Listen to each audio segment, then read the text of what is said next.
A Casa da Floresta, capítulo 22. Dieda voltou para a Casa da Floresta no meio de maio, um pouco mais de 4 anos depois de ter ido exilada para Iriú. Para variar, o dia estava ensolarado e Eilan a recebeu no jardim, esperando que o encontro delas pudesse ser mais fácil num ambiente mais informal. Mas assim mesmo, pediu a Kailan que estivesse presente. Ela endireitou o corpo com o véu caindo sobre os ombros quando Dieda atravessou o portão e Kailan adiantou-se para recebê-la. Dieda, minha filha, é muito bom ver você, já faz tanto tempo. Elas se abraçaram cerimoniosamente, encostando seus rostos um no outro. Dieda usava um vestido solto de linho branco no estilo irlandês, ricamente bordado com um manto de trovador azul celeste debruado com uma franja dourada e preso com um alfinete de ouro. Seu cabelo preso com uma faixa bordada caía em anéis, mas apesar dos trajes festivos, ela parecia tensa. Ah, tinha me esquecido da paz que existe aqui, disse Dieda, olhando em volta para o verde dos canteiros de hortelã e a folhagem prateada da lavanda, onde as abelhas zumbiam no meio das flores roxas. Temo que você vá nos achar realmente muito quietas depois de todos os reis e príncipes de Iriú. Eilan tinha recuperado a voz. É uma terra bonita, sem dúvida, e grande apreciadora de cantores, poetas e todos os tipos de músicos, mas depois de algum tempo a gente começa a sentir falta do próprio país. Bem, sua voz adquiriu mesmo a cadência de Iriú, minha filha, observou Kailan. É bom ouvir essa música de novo. Ninguém que a ouvisse falar agora nos confundiria uma com a outra, pensou Eilan. Não era apenas uma questão de sotaque, mas também de profundidade e timbre. A voz de Dieda sempre fora agradável, mas agora ela a usava como um instrumento bem afinado. Até mesmo palavras cruéis ditas numa voz tão bonita seriam perdoadas mais facilmente. Eu tive tempo mais do que suficiente para adquiri-la, disse Dieda. Seu olhar dirigiu-se para Eilan. Tive a impressão de ter estado ausente a metade da vida. Eilan concordou com a cabeça. Ela própria se sentia um século mais velha do que a moça que Lianon escolhera como sucessora há 5 anos. Mas havia um ar petulante em Dieda. Será que ainda se ressentia por ter sido mandada embora? Foi tempo suficiente para recebermos meia dúzia de garotas novas, falou em um tom neutro. Um grupo promissor. Acho que a maioria delas vai acabar professando seus votos. Dieda olhou para ela.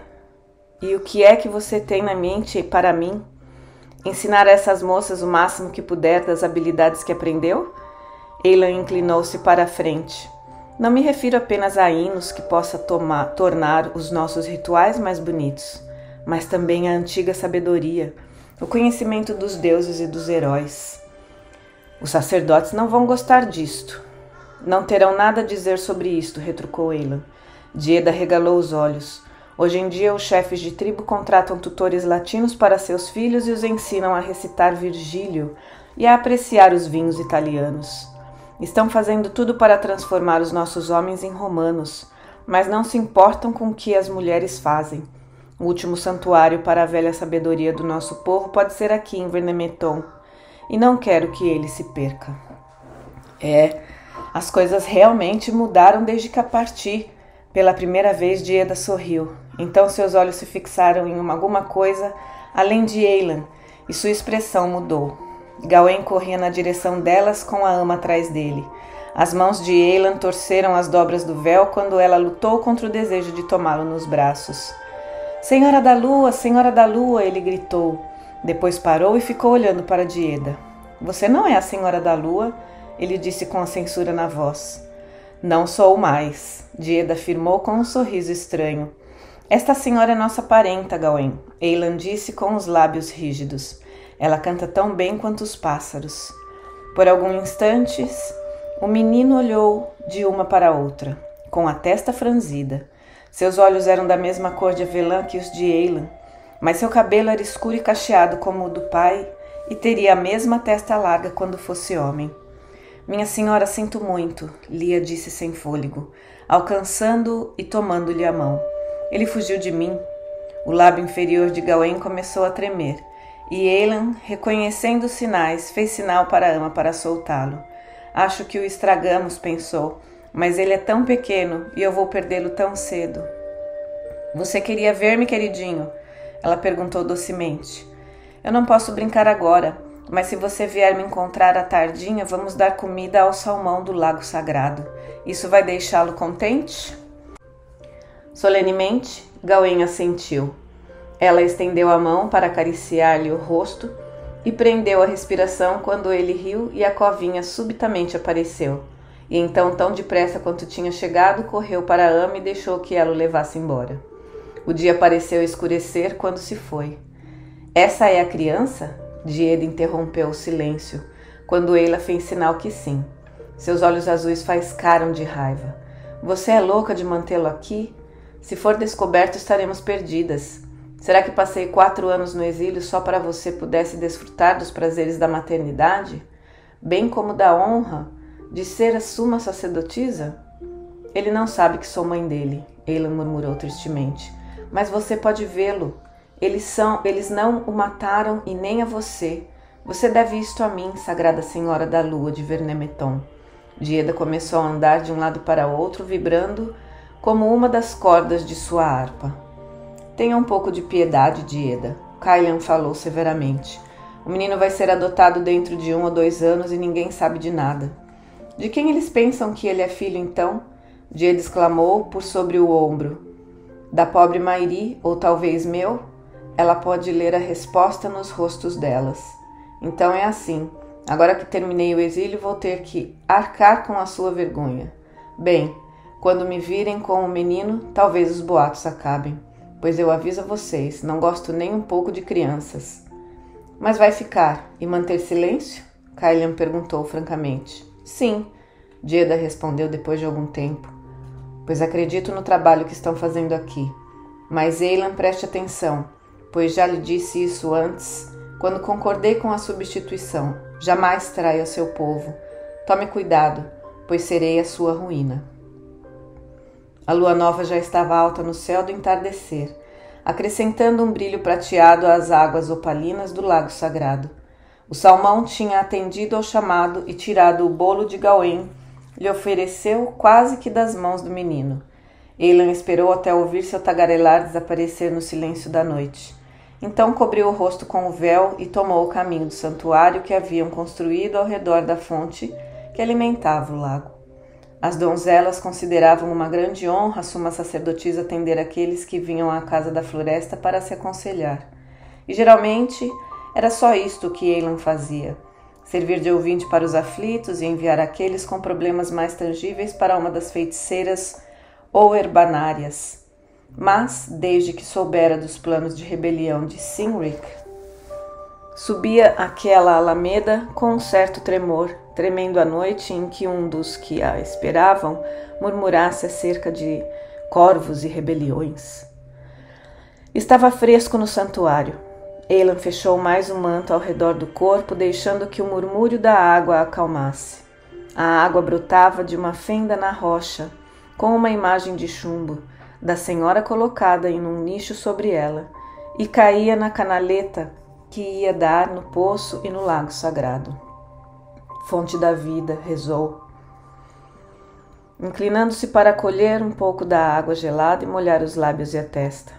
Água sagrada, sempre brotando, encha-me com a sua serenidade. Então acendeu a lamparina que ficava embaixo da imagem e se preparou para esperar. A luz estava alta no céu, quando ouviu os passos arrastados de alguém que estava doente ou exausto subindo a alameda.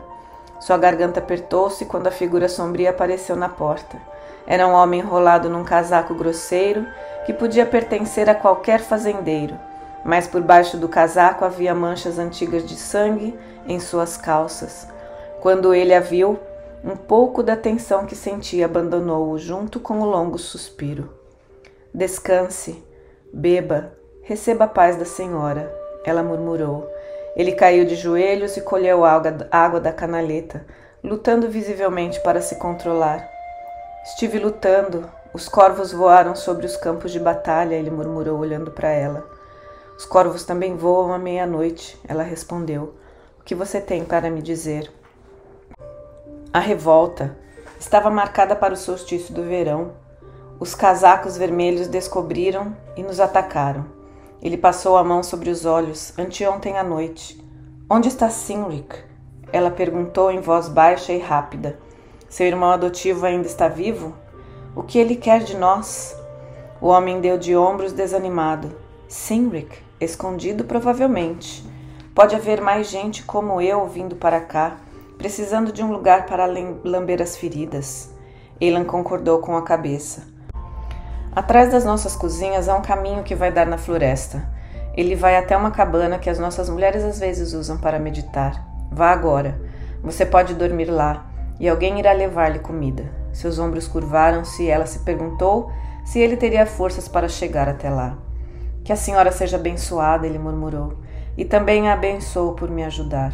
Ele se levantou, saudou a imagem e depois, mais silenciosamente do que ela imaginava ser possível, desapareceu. Mas Eilan ficou sentada por um longo tempo, ouvindo o barulho da água e observando o piscar hipnótico da luz da lamparina da parede. Deusa, rezou, tenha piedade de todos os fugitivos, tenha piedade de todos nós. Dentro de um mês estaremos no verão. Ardanos vai querer que eu diga ao povo para aceitar este último golpe, e meu pai vai querer que eles se revoltem e vinguem os corvos com sangue e fogo. O que devo dizer a eles? Como podemos trazer a paz para esta terra? Ela esperou um longo tempo, mas a única visão que lhe veio foi da água brotando continuamente da rocha e correndo pela colina. Gaius estava sentado escrevendo nos seus aposentos no forte do Colônia Agripensis, ouvindo o barulho da chuva. Ele não achava que Germânia Inferior fosse mais úmida do que a Britânia, mas aquela tinha sido uma primavera chuvosa. Às vezes aqueles 2 anos em que ele estava fora, primeiro das terras ao norte e ao oeste da Itália, e agora ali, onde a embocadura do Reno terminava e ele iniciava seu curso sinuoso através dos pântanos, em direção ao Mar do Norte, pareciam apenas semanas. Mas hoje ele sentia como se estivesse fora de casa há séculos. Mergulhou a pena no tinteiro e começou a formar as letras da frase seguinte da carta que estava escrevendo para Licínios. 2 anos de correspondência regular, pensou ironicamente, tinham feito dele um escritor tão fluente quanto seu secretário escravo. No início tinha sido difícil, mas acabara por apreciar o valor de uma correspondência particular. Os últimos legionários que há 1 ano se rebelaram junto com os saturninos foram julgados e em grande parte separados e integrados a outras legiões, escreveu cuidadosamente. A nova ordem do imperador, de só uma legião por acampamento, está causando alguns inconvenientes e um bocado de trabalho para os engenheiros. Eu não sei se isto irá desencorajar conspirações, mas pode ser uma boa coisa ter as nossas forças espalhadas ao longo da fronteira. Esta ordem foi implementada na Britânia? Parou por um momento, ouvindo o rugido regular das sandálias ferradas batendo na pedra, quando o sentinela passou, depois tornou a inclinar-se para escrever. Dizem aqui que os Marcomanni e os Quadi estão inquietos outra vez e que Domiciano teve que interromper a sua campanha contra a Dácia para lidar com eles. O meu conselho seria fazer do rei Decebalus um aliado e usar os dacianos para lidar com os Marcomanni. Entretanto, o imperador ainda não me incluiu no seu seleto círculo de conselheiros. Então, quem sabe o que irá fazer? Sorriu sabendo que Licínios iria entender o seu humor. Ele estivera diversas vezes na presença do imperador antes de ser transferido da 2ª Legião da Dácia para o comando da cavalaria na Germânia. Mas duvidava que Domiciano soubesse da sua existência. O treinamento com seu pelotão de cavalaria vai bem. Os brigantes que estão servindo aqui são cavaleiros destemidos e estão muito contentes por terem um comandante que pode falar com eles na língua deles. Os pobres infelizes devem estar com tanta saudade de casa quanto eu. Transmito meu amor a Júlia e às crianças. Suponho que Sela já deve estar uma mocinha, e é difícil acreditar que a pequena Secunda já esteja com mais de 1 ano. Eu penso na Britânia como uma ilha de paz, se comparada com a fronteira da Germânia.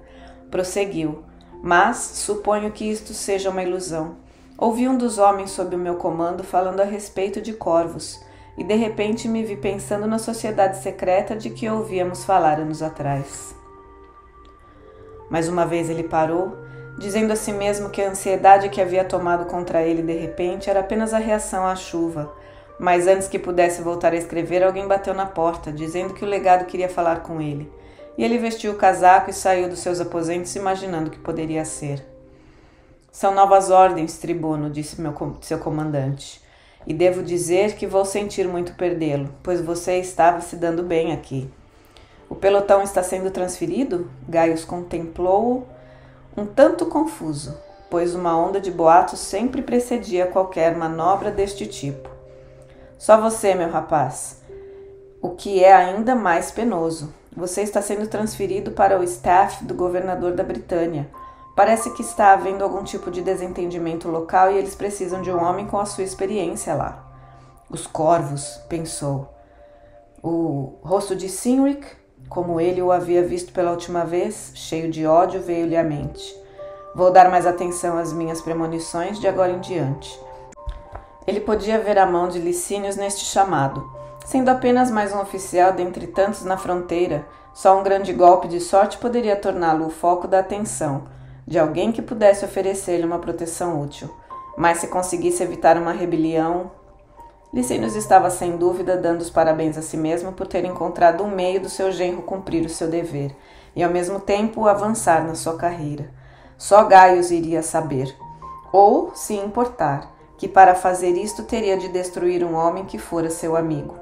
Ele deu uma resposta educada ao seu comandante, mal ouvindo a resposta dele, e voltou aos aposentos para preparar a bagagem. À medida que se aproximava o solstício de verão, boatos a respeito do destino da rebelião dos corvos circulavam pelo país. Eilan teve esperança de que o governador proibisse reuniões públicas em respostas ao levante, mas parecia que a linha oficial era desencorajar o apoio popular, negando-se a reconhecer que havia alguma coisa errada.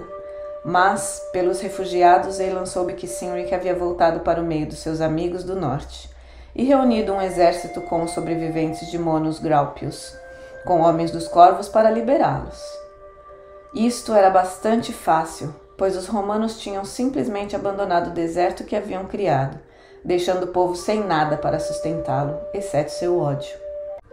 Ele tentou sublevar Brigantia, onde a severidade com que a rebelião de Venutius havia sido sufocada fora seguida de uma tentativa de reconstruir a província. Foi provavelmente algum homem dos brigantes, pensou Eilan, ou talvez lembrando-se de Cartimandua, uma mulher que os havia traído, achando que uma certa prosperidade sem liberdade era preferível à espada de Roma. Sozinhos ou em duplas, mais membros dos corvos dirigiam-se para o sul, angustiados pelo sofrimento ou cheios de desespero. Eram atendidos pelas mulheres mais confiáveis de Eilan, recebiam novos nomes e roupas e seguiam seus caminhos. Eles disseram a ela que Cynric ainda estava no norte, sendo caçado por um destacamento especial das legiões. Os caledônios haviam desaparecido nas montanhas, mas os corvos eram homens sem clã e não tinha para onde fugir quando não pudessem mais lutar. Aqueles que foram para a Casa da Floresta tinham apenas a idade de Cynric, mas as dificuldades transformaram-nos em velhos. Eilan olhava-os cheia de angústia, porque alguns, como o próprio Gawain, mostravam o sangue romano em seus rostos. Na sua visão, ela vira que era necessário que o sangue de Roma se misturasse com os das tribos. Mas o Merlin não havia dito se isto iria ocorrer pacificamente ou geração após geração em que os homens plantassem sua semente e morressem, deixando para trás mulheres cheias de dor obrigadas a prosseguir sozinhas. Ardanos e Lianon, recordando o estupro de Mona, haviam optado por uma política de acomodação como sendo o menor dos males. Seu pai e Cynric pareciam achar que a morte era preferível à escravidão. À medida que Eilan via Gawain crescer, ela sabia apenas que iria proteger seu filho. E então os dias cada vez mais longos levaram-nos finalmente ao solstício de verão. E as sacerdotisas da Casa da Floresta foram para a Colina das Donzelas para celebrar o ritual. Já da Alameda, Eilan podia ver o brilho das enormes fogueiras no alto da colina e os arcos flamejantes que as tochas desenhavam no céu. Os tambores pulsavam insistentemente, sua batida aumentando até soar como um trovão, à medida que os rapazes do campo competiam para ver quem lançava sua tocha mais alto. Reis e exércitos podiam chegar a partir, mas a luta verdadeira, às vezes Eilan achava que era a única luta que importava, era a que os homens disputavam a cada ano para proteger seus campos e cultivar as suas plantações. À distância, ela podia ouvir o mugir do gado, que já estava protegido por ter passado no meio das fogueiras sagradas. Sentiu o cheiro da fumaça e do churrasco e o perfume forte das plantas das suas guirlandas. Olhe, Senara disse ao lado dela, veja como estão atirando alto as tochas, como estrelas cadentes. Que os grãos cresçam tão alto contra as tochas sobem, Kailan respondeu. Elas trouxeram um banquinho para Eilan sentar-se até a hora do ritual do oráculo. Ela se encolheu lá, satisfeita, deixando que a conversa das outras mulheres pairasse em volta dela. Não eram apenas os grãos que cresciam, pensou, ouvindo o comentário de Senara. A menina assustada, de 8 anos, que lhe havia sido entregue há 5 anos, estava se tornando uma mocinha de pernas compridas, com uma promessa de beleza nos ossos longos e nos cabelos cor de âmbar. Houve um último ribombar de tambores na colina, e depois as fogueiras pareceram explodir quando os rapazes tiraram achas de lenha do fogo e correram em todas as direções para levar a proteção do sol para os campos. Os tambores soaram hipnoticamente como as batidas de um coração, e Eilan sentiu a palpitação familiar do transe que se aproximava. Agora não falta muito, pensou, e então o que quer que resulte do trabalho desta noite estará feito. Pela primeira vez em anos, tinha misturado as ervas de transe, mais poderosas da poção, com medo de quem se ajuda delas, seus próprios tambores, pudessem impedir a deusa de aparecer. Ela sabia que Ardanos também estava ansioso e temeroso, embora o rosto dele não demonstrasse. Ele era como uma imagem recortada na madeira, pensou, uma concha em que o espírito palpitava de forma cada vez mais inconstante, e ela vira o quanto ele precisava do apoio de seu bordão de carvalho. Um dia, talvez em breve, ele partiria. Houve tempo em que ela o odiou, mas nos últimos anos chegaram a um entendimento tácito, e ninguém podia saber quem seria seu sucessor. Mas este era um temor que ela podia enfrentar depois daquela noite chegasse ao fim. A procissão estava começando a se mover agora. Eilan deixou que Kailan a ajudasse a erguer-se e começou a subir a colina. Os druidas estavam cantando, sua canção pulsava no ar morno. Vejam, a sacerdotisa sagrada está chegando. Há ervas sagradas na sua coroa, a meia-lua de ouro em sua mão. Mesmo depois de 5 anos, havia sempre este momento de surpresa quando Eilan sentia a primeira onda de expectativa da multidão reunida. E ela esquecia a náusea e o angustiante vacilo da consciência quando as drogas começavam a fazer efeito. Lutou contra o instante de pânico que sentiu quando o mundo gritou em volta dela. Ela havia buscado isso, não tinha certeza se por fé ou por covardia, mas desta vez realmente queria que o mundo se afastasse. Senhora da vida, a você entrego meu espírito, mãe. Tenha piedade de todos os seus filhos. Anos de prática haviam lhe dado total controle sobre as técnicas de focalização e respiração que libertavam o espírito do corpo. As ervas da poção ajudavam o processo, como se a cabeça tivesse sido estilhaçada em uma tigela quebrada, e o modo que outra pudesse tomar conta dela, afastando sua consciência como uma folha num riacho. Eilan sentiu as sacerdotisas ajudando-a a sentar-se na cadeira, e a inquietante sensação de estar caindo, embora soubesse que a estavam levantando. Seu espírito oscilava entre a terra e o céu. Houve uma leve sacudidela quando colocaram a cadeira no topo da elevação, e então ela estava livre. Flutuou numa névoa dourada, e durante um certo tempo bastou-lhe simplesmente desfrutar a sensação de estar segura, protegida e em casa. Cercada por esta segurança, os temores que deixara para trás pareceram-lhe efêmeros, até mesmo absurdos. Mas o cordão de prata que ainda ligava ao corpo não a deixava totalmente livre. Pouco depois, com muita relutância, a névoa clareou o suficiente para que ela pudesse ver e ouvir. Olhou para baixo, para as vestimentas azuis sobre a cadeira alta, e soube que aquele era o seu corpo, fracamente iluminado pelas brasas das grandes fogueiras de cada lado dela. Os sacerdotes e as sacerdotisas fizeram um círculo com o povo atrás deles, túnicas claras de um lado e escuras de outro, em duas grandes curvas de luz e sombra. A grande massa de pessoas que tinham vindo para o festival escurecia em costa da colina. Pontos de fogo faiscavam das barracas e tendas do acampamento que havia surgido em volta da colina. Mais além, estendia-se o mosaico do campo e floresta com o brilho claro das estradas abertas. No meio das árvores, sem curiosidade, ela notou um movimento em espiral numa das partes da multidão, e mais além do movimento mais regular ao longo da estrada de Deva, e o clarão, como metal, refletiu a luz da lua. Os druidas estavam invocando a deusa, juntando todas as fantasias incoerentes do povo em uma única imagem poderosa, que era ao mesmo tempo tão variada quanto as pessoas que ecoavam seu chamado. Eilan viu o poder que estavam construindo como uma espiral de luz multicor, e teve pena da frágil figura humana sobre a qual ela estava descendo. Agora seu corpo estava quase oculto. A energia estava tomando forma. Viu uma figura feminina, heróica em estatura e esplêndida na forma, embora ainda não pudesse ver as suas feições. Eilan chegou mais perto, imaginando qual a face que a senhora mostraria naquela reunião. Naquele momento, a perturbação da multidão atingiu o centro. Ela viu o clarão vermelho das espadas e ouviu vozes masculinas gritando angustiadas. Grande rainha, ouça-nos. Catubodva, nós a invocamos. Senhora dos corvos, vingue seus filhos. Ardanos virou-se, o rosto contorcido para silenciá-los, mas a intensidade da emoção que havia naquele chamado já alcançara seu intento.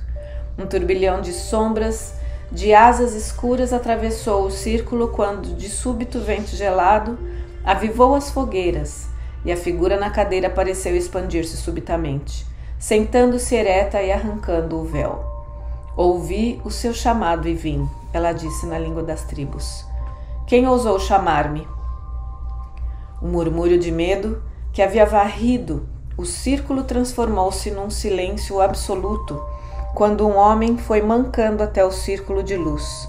Eilan reconheceu Cynric, com uma atadura manchada de sangue em volta da cabeça e uma espada desembainhada na mão. Mãe, sou eu que a chamo. Eu que sempre a servi, Senhora dos Corvos. Levante-se agora em fúria. A cadeira rangeu quando a figura que estava sentada inclinou-se para a frente. Sob a luz do fogo, sua face e seu cabelo eram tão vermelhos quanto a espada de Cynric. Ardanos olhou para os dois, tentando interromper aquilo, mas a força que os unia era forte demais e ele não ousou. Você tem me servido realmente muito bem, sua voz arranhou o silêncio. Cabeças cortadas e corpos desmembrados são suas oferendas. Sangue e a libertação que você deseja no chão. Os lamentos das mulheres e os gemidos dos moribundos são sua música sagrada. Suas fogueiras rituais são alimentadas pelos corpos dos homens. Você me chamou, Corvo Vermelho. O que você quer agora que estou aqui? Ela deu um sorriso terrível. E embora fosse solstício de verão, o vento ficou subitamente gelado, como se a escuridão de Catubodva tivesse matado o sol. O povo começou a recuar. Só Cynric, Ardanos e as duas sacerdotisas assistentes ficaram no mesmo lugar. Destrua os invasores, abata os saqueadores da nossa terra. Vitória, Senhora, é o que peço. Vitória? A deusa da guerra deu uma gargalhada terrível. Eu não concedo vitória. Sou a noiva da guerra. Sou a mãe devoradora. A morte é a única vitória que você encontrará nos meus braços. Ela ergueu a mão e as dobras do manto abriram-se como asas escuras, e desta vez até Cynric se encolheu. Mas a nossa causa é justa, ele balbuciou. Justiça! Existe alguma justiça na guerra dos homens? Tudo aquilo que os romanos fazem a vocês, homens do seu sangue, fizeram uns aos outros e aos povos que estavam antes deles nesta terra. O seu sangue alimenta a terra, quer você morra sobre a palha ou no campo da batalha. Isto não faz nenhuma diferença para mim. Cynric sacudia a cabeça, confuso. Mas eu lutei pelo meu povo, diga-me, pelo menos que os nossos inimigos também irão sofrer um dia. A deusa inclinou-se para a frente, olhando para ele, e ele não pôde afastar os olhos. Eu vejo, ela murmurou. Os corvos estão abandonando o ombro do Deus glorioso. Não irão mais aconselhá-lo. Ao contrário, é uma águia que ele acolhe. Ele se transformará numa águia, traída e traidora, sofrendo sobre os galhos do carvalho, até se transformar num Deus de novo. E continuou. Eu vejo a águia, afugentada por um cavalo branco que vem galopando através do mar. Agora a águia se junta com o dragão vermelho e juntos lutam contra o garanhão. E o garanhão combate dragões do norte e leões do sul. Vejo um animal matando o outro e se erguendo por sua vez para defender a terra. O sangue de todos eles irá alimentar a terra e irá misturar-se, até que nenhum homem possa dizer quem é o inimigo. Fez-se silêncio no círculo quando ela terminou, como se o povo não soubesse se deveria ter esperanças ou medo. De longe veio um mugido do gado e um som como de tambores, embora os músicos estivessem imóveis. Diga-nos, senhora, Cynric falou com a voz rouca, como se tivesse dificuldades em pronunciar as palavras. Diga-nos o que devemos fazer. A senhora encostou-se na cadeira e desta vez sua risada foi baixa e divertida. Fuja, disse baixinho. Fuja agora, pois seus inimigos estão atrás de você. Ela levantou a cabeça e olhou ao redor do círculo. Todos vocês vão depressa e em silêncio e viverão por algum tempo. Algumas pessoas começaram a se afastar das fogueiras, mas outras ficaram olhando como se estivessem enfeitiçadas. Vão! Ela ergueu a mão e uma asa negra varreu o círculo. Assustadas, as pessoas começaram a se empurrar como as primeiras pedras que rolam numa avalanche. Cynric, filho de Június, corra! Ela gritou de repente. Corra, pois as águias estão chegando. E enquanto as pessoas fugiam, o barulho distante de tambores transformou-se num trovão, e a cavalaria romana atacou. Gaius deixou que o ímpeto do ataque o empurrasse para a frente, esforçando-se para ater-se no movimento do cavalo do seu corpo. E aos cavaleiros dos dois lados, o chão que avançava, as formas em disparada de homens e mulheres e o brilho das chamas. Ele tentou banir da memória as lembranças que coloriam as suas percepções, mas não conseguia deixar de ver uma lua cheia e gente dançando. Cynric de mãos dadas com Dieda e o rosto rosado de Eila iluminado pelas fogueiras de Beltane. Os anteparos da cela martelavam as suas nádegas, à medida que a encosta se tornava mais íngreme, e ele se agarrou com os joelhos, preparou lance e escudo, procurando localizar homens armados no meio do povo em fuga. Suas ordens tinham sido bem claras: evitar a matança da população pacífica, mas não deixar que os rebeldes fugitivos escapassem. O legado não havia explicado como isto deveria ser feito no escuro e no meio daquela confusão. Ainda amaldiçoando o destino que o havia evitado em perseguição a Cynric e os corvos justamente naquele lugar, Gaius viu o brilho do metal num rosto branco contorcido de medo e ódio. Treinado por 10 anos de batalhas, moveu o braço sem precisar pensar. Sentiu o puxão quando a lança penetrou no corpo de alguém depois e soltou-a. E o rosto desapareceu. O ataque arrefecia. Eles chegaram ao topo da colina e o viram quase deserto, embora houvesse pessoas indo embora de todos os lados. Uma ordem seca para o seu segundo em comando fez com que disparassem cavaleiros em perseguição. A sua montaria recuou quando uma figura branca sacudiu os braços selvagemente, gritando algo acerca do terreno sagrado. Gaius fez o animal rodear o círculo, procurando por Cynric. Ouviu o barulho de metal contra metal do outro lado da elevação que havia no meio, e se dirigiu para lá. De repente sua montaria empinou, relinchando aterrorizada quando uma sombra, em forma de asa, girou em volta dela e alguém gritou. Não foi medo o que ele ouviu, e sim raiva, angústia, um grito que continha todo o terror, medo e fúria de todos os campos de batalha do mundo, um berro que dissolvia as entranhas e abalava os ossos. Todo animal que o escutou enlouqueceu por um momento, e todo ser humano sentiu seu espírito estrebuchar de medo. Gaius perdeu as rédeas e a lança, e agarrou-se à crina do cavalo, enquanto o mundo girava em volta dele. O rosto de uma fúria balançava diante dele, circundado por anéis revoltos de cabelos brilhantes. A montaria avançou e ele entrou na luz bruxuleante das fogueiras. Em volta dele os homens estavam imóveis como que enfeitiçados. Então o cavalo parou e as pessoas voltaram a se mover, mas ele ainda podia ver o terror nos olhos delas. Respirou fundo, compreendendo que o momento de surpresa havia passado, e olhou em volta.